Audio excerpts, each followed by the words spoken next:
अर्ध चक्रासन तो सभी कर सकते हैं ऐसे। श्वास अंदर भर के पीछे की ओर झुक गया आराम से ऐसे। इसमें सब भाई और सब बहनें मेरे साथ यहाँ पर सब हमारे वैदिक गुरुकुलम की बहनें भी हैं जो बहुत अच्छे से योगाभ्यास कर रहे हैं ऐसे। आजकल लेडीज को भी एलर्जी की बहुत प्रॉब्लम रहती है, पीछे झुके फिर वापस आ गए। और जिनकी बॉडी फ्लेक्सिबल होती है वो तो पीछे पूरे ही ऐसे झुक सकते हैं, तो रेस्पिरेटरी सिस्टम भी अच्छा हो जाता है और स्पाइनल कोड की भी पूरी एक्सरसाइज हो जाती है। तो ये इस प्रकार से जो अर्ध चक्रासन, वैसे जिनको चक्कर आते हैं। अरे वाह स्वामी जी, ये मीनाक्षी भी कर ले रही है। हार्ट की प्रॉब्लम है, हाई बीपी, उनको नहीं करना चाहिए। अरे क्या बात है मैंने देखा है तो बड़ी फ्लेक्सिबल हो गई है। अब मीनाक्षी जी जो है अब ये 100 साल तक ऐसे ही यंग ही रहेंगी। ऐसे उष्ट्रासन ये भी बहुत अच्छा है, वज्रासन में बैठ करके बहुत अच्छा किया है मीनाक्षी जी। अब अगला कर लेते हैं। ये उष्ट्रासन भी बहुत जबरदस्त है।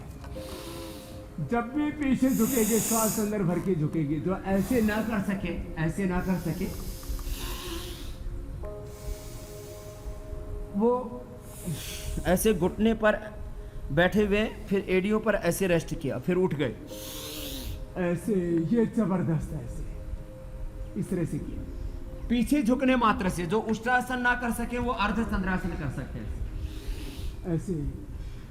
ये करने से भी उष्ट्रासन अर्ध चंद्रासन करने से ही फेफड़ा बहुत मजबूत हो जाता है और फेफड़े के दाएं बाएं ओर के जो कोष्ठक होते हैं, जो छिद्र होते हैं, एल्वोलाइज होते हैं, उनको ऑक्सीजन सप्लाई करने के लिए गोमुखासन भी बड़ा अच्छा होता है। श्वास भर के करना चाहिए इसको। पहले दाहिनी ओर से करेंगे, फिर बाईं ओर से। श्वास अंदर भर लिया, अब भर के रोक करके रखेंगे, उसको छोड़ना नहीं है। श्वास अंदर भर के रोक के रखा और दाएं हाथ ऊपर ले लिया, बाएं हाथ पीछे से ले लिया और ऐसे किया, ऐसे। इस प्रकार से ये गोमुखासन हो गया। श्वास अंदर भर के रोक करके रखे, ऐसे ऐसे। दूसरी ओर से किया, ऐसे आधा आधा मिनट कर ले। और जो आप कह रहे थे,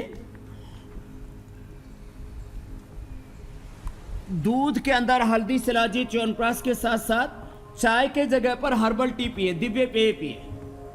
और कुछ नहीं मिलता है आपको, बाजार से हर्बल टी नहीं मिलती है तो अपने घर में हर्बल टी बना लेना। थोड़ी दालचीनी। स्वामी जी, ये राज की बात अभी रोक के रखिए, 8:30 बजे के आसपास बताएंगे। और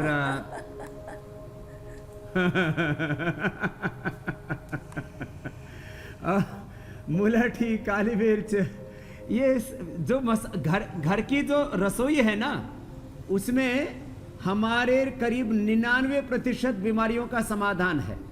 देखो ये गोमुखासन हो गया।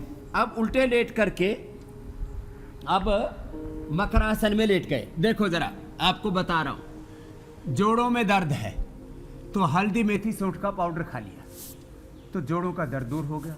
हम वातारी चूर्ण देते हैं, आम वातारी रस देते हैं, चंद्र प्रभावटी देते हैं, उसके अंदर शिलाजीत रसायन देते हैं, अश्वशिला देते हैं, महावात, विध्वंस, बृहत्वात, चिंतामणि और पीड़ांता, कई प्रकार की औषधियों का प्रयोग करवाते हैं।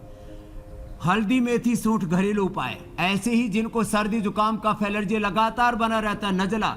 मैं आपको एक बहुत इंटरेस्टिंग बात सुनाता हूँ। आज से करीब 20 साल पहले मैंने एक महाराजा कॉलेज है, बहुत बड़ा ग्राउंड है, फिर उसके बाद तो कई मैंने कैंप किए जयपुर में। तो एक माता आई, बोले स्वामी जी पूरा जो सिर है, राजस्थान में और हरियाणा में सिर को टाट बोलते हैं, बोले स्वामी जी टाट पूरी पिलपली हो गई। पिलपिली माने उसमें हाथ ऐसे लगाते हैं मीनाक्षी जी भी जानती हैं बोले स्वामी जी टाट पूरी पिलपली हो गई नजले के कारण से। अब देखो, अब ये जो एलोपैथी के डॉक्टरों को इसका बिल्कुल नहीं पता होगा ये नजला क्या होता है।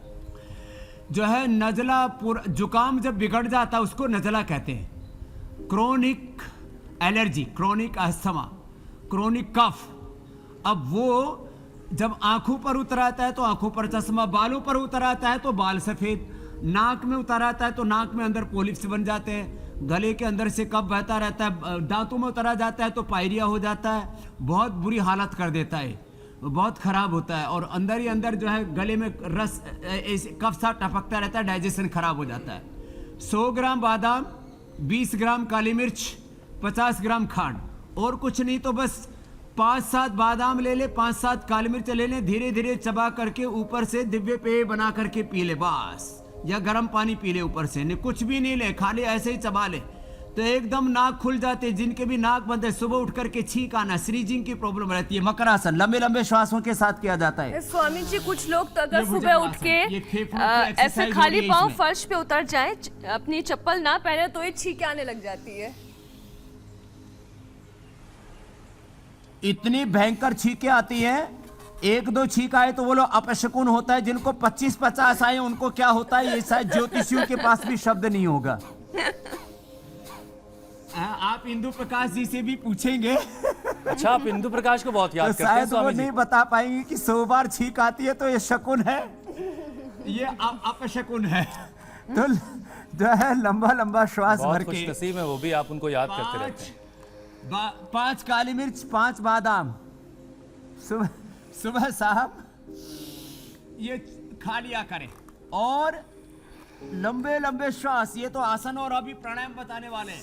पहले ही दिन से छींक बंद, और सुबह सुबह सरसों का तेल, कच्ची घानी सरसों का तेल पतंजलि का आता है, एकदम शुद्ध प्योर, और कोई घर में बना के रखा हुआ हो तो और अच्छी बात है।